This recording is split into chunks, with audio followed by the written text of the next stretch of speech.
What's going on, guys? Welcome back to another episode of Pros and Cons. We were back after the international break. We're playing Sheffield United, bottom of the table. Would feel like the perfect game to come back to. The mighty Sheffield United. And after a poor start to the season for Manchester United, or even a poor first quarter where we lost 50% of our games, 4 losses in 8 games in total in the league, we needed to start the second quarter with something convincing. I wanted to see a convincing performance.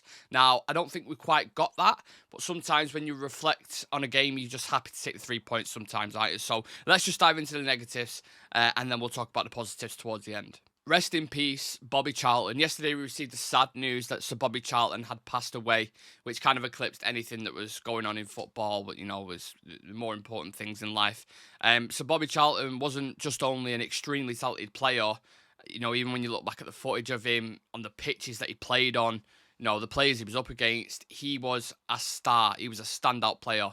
I wasn't lucky enough to kind of appreciate him and to see him at the peak of his powers, because obviously it was predominantly the 50s, 60s and 70s.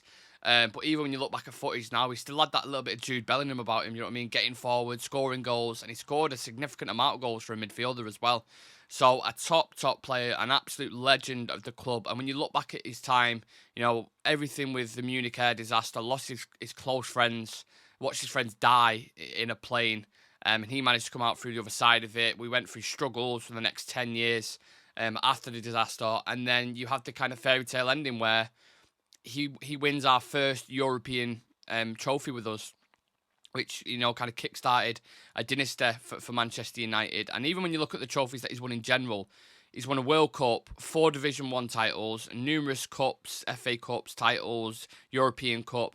And he's 1 out of 3 players to win the Ballon d'Or as well. I think it's George Best, Cristiano Ronaldo, and Sir Bobby Charlton. So he's in that company. He's in that kind of company. And he holds his own in every right. I think it's such a huge loss for football, for the United fans, for the community, and obviously, more importantly, his family. So condolences go out to Sir Bobby Charlton's family. The man was an absolute legend.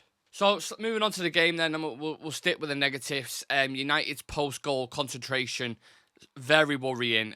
Something we've said on this channel for a long time now is that the concentration of the players, as soon as we score a goal, just gone.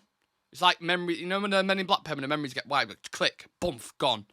And we end up conceding. I was having a look at the stats before, right? So the games when this has happened, and it's happened on so many occasions. So just bear with me here.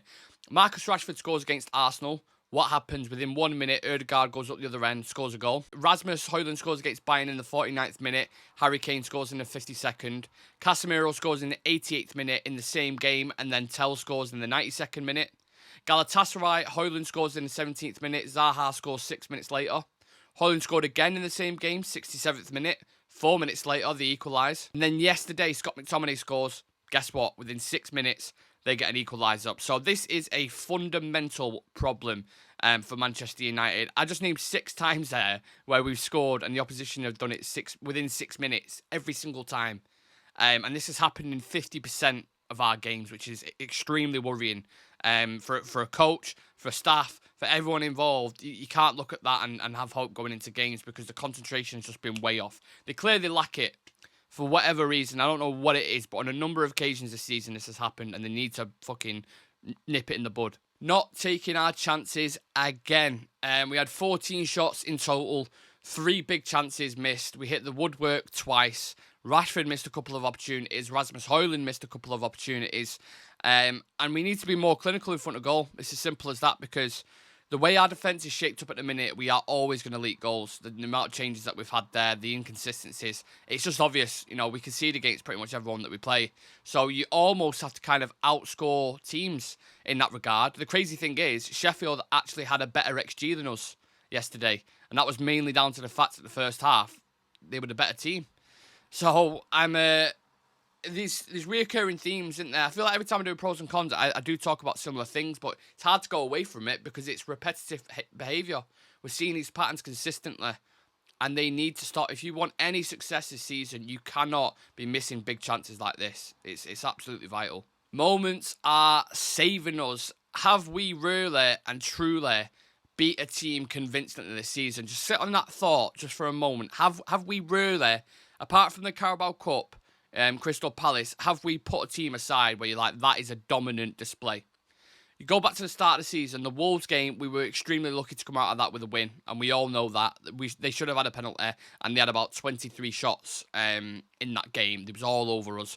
The Forest game, we went down by 2 and had to scramble back and claw our way back to win it, which obviously is great mentality, but we shouldn't have been in that position in the first place. The Burnley game that we won, one piece of magic from Johnny Evans, of all people, to Bruno Fernandes and win it. Otherwise, that could have gone, toss of a coin, effectively. Brentford, we needed McTominay to come on and score 2 goals within the last 5 minutes to save us again. And people may think I'm being petty or negative or whatever it is you want to say, but we have been very lucky in a lot of games, and that doesn't paper over the cracks for me. I can see this in a team, in this team, and the teams that we beat have all been near the bottom of the table. Really, Forest, Wolves, Burnley, Brentford are all bottom half of the table. And we've only just managed to, small margins, literally just get past them in that game. I want to see a dominant, convincing performance. I don't care if we've got injuries, whatever it is. We've got players that are good enough, that we paid a lot of money for, that are on a lot of money per week. So there's no excuse for me. We need to see some convincing performances immediately. Okay, then let's end with the positives. I always like to end it on a brighter note rather than a bit of a dark note. Harry Maguire was really, really good. In an injury-depleted defence, Maguire stepped up as a leader. I'm not going as far to say he's the English Baresi or any nonsense like that, but he put in a good, solid, probably a 7 out of 10 performance. He was solid all around, and we've got some metrics to back this up. So just looking at the pure stats, he had the most progressive carries and passes by a large margin out of all the players that was on the pitch. He had 104 touches, 76 completed passes, 13 out of 17 long passes completed, 14 passes into the final third, 3 blocks, 3 clearances, 1 interception, and 8 recoveries for Harry Maguire yesterday. Great performance. Now, them stats, great, fantastic. Let's just put them aside at the minute and let's bring these ones out. Sky put a stat out about this win percentage thing, right? I don't know if any of you have seen it. I imagine most of you have. So, in all competitions since October 2022, with Maguire, we've won 94% of games. Without him, it's been 54%. And Sky put this up as some kind of ego booster for Maguire, right? But there are so many factors that can go into that stat that can be manipulated and, it can be taken out of context or whatever. And it got me thinking, it's like, right, let's go back and have a look at this and see, what games he started and what he's done, etc., right? So I had a look. I think the highest placed team he started against since October 2022 was Aston Villa. He hasn't started against the likes of City, Arsenal, Spurs, Liverpool, or any teams like that near the top. So it's like me saying, do you know what? Tom Heaton, every time he started in goal last season, do you know we won and kept a clean sheet? And they go, yeah, Nick, but he played against Charlton and Nottingham Forest. And you're like, yeah, don't worry about that, mate. Do you see what I'm saying? So these stats, when you bring them up, it's like, I don't care. They don't mean nothing to me. Win percentage with or without, there's too many things that can go into it. It's a bit of a head fuck. So I just think we need to, steady on here. Obviously, I'm happy we won. I'm happy he put in a really good performance. I don't want to criticise him too much because this is the positive section. But I thought he was good last night. Let's just leave it at that. Dalot. Delight, that goal he scored last night. David Beckham would be fucking proud because it was an absolute peach that pulled us out of the shit. As well as his goal, his overall performance was respectable. 4 out of 5 ground duels, 2 out of 3 aerial duels, 2 out of 2 successful dribble attempts, 1 clearance, 1 interception, and 1 tackle. I mentioned before we've got a disjointed defensive backline. He's been the consistent one, staying in that position, at least performing to a respectable level. I still think he can get a bit better and go up a notch, but obviously with Wan-Bissaka being out, he's been a key figure there, and he was decent yesterday. Not just to mention his goal, I thought he was good all around. So I'm glad he's finally got the chance to show he's capable, and let's hope he continues to improve because I do think he can be a good player. Back-to-back wins. How is this fucking only the first time we've had back-to-back wins in the Premier League, and we're near the end of October? Absolute madness. This should give us huge momentum and huge confidence going into the next games, whether it will or not, I'm not entirely sure. We've obviously got Copenhagen in the Champions League, which is a must-win game. to have any chance of progressing. And then we've got the Manchester derby, which a lot of people are worried about. So if you want to start to get a string of games together now with wins and confidence, now is the time where you go beat Copenhagen. You've got 3 out of your last 3. And you go into that Manchester derby with a little bit of confidence. Maybe not the quality that you need on the pitch, but we're going to need everything we can get, every percentage as high as it possibly can be when we play Man City, because we do not want another dicking. It just can't happen. Otherwise, it's going to be fucking derail the season, I think. So, yeah, let's keep getting these wins, keep going about our business, and let's see where we're at next weekend. So, the conclusion then, look, I think the reality of this season is it's going to be an absolute grind, and I think Chivy said it on the preview perfectly. You're going to have thick skin this season. I'm absolutely certain of that. I think there's going to be some big score lines against us, again, because we concede, we leak like a tap. I think we're quite lucky in the fact that if you look at the top of the table, because it's so competitive up there, we're only 6 points off first place.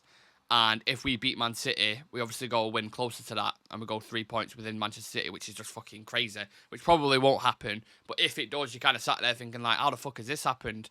I do think we have a chance to salvage something this season, whatever that is, if it's a domestic cup, if we go quite far in the Champions League, or, you know, we manage to scrape top 5, then that's probably the maximum I see. I don't see us winning anything important. Maybe we'll go far in one of the tournaments, have a decent cup run or whatever, which just sounds so bad for Manchester United. But we have been so flaky this season, it's hard to have any confidence in it, really, if we're being completely honest as United fans. I'm happy with the fact that we've come back after the international break when this game can be, you know, even though it's Sheffield, it can still be tricky. It's away, it's at Bramall Lane.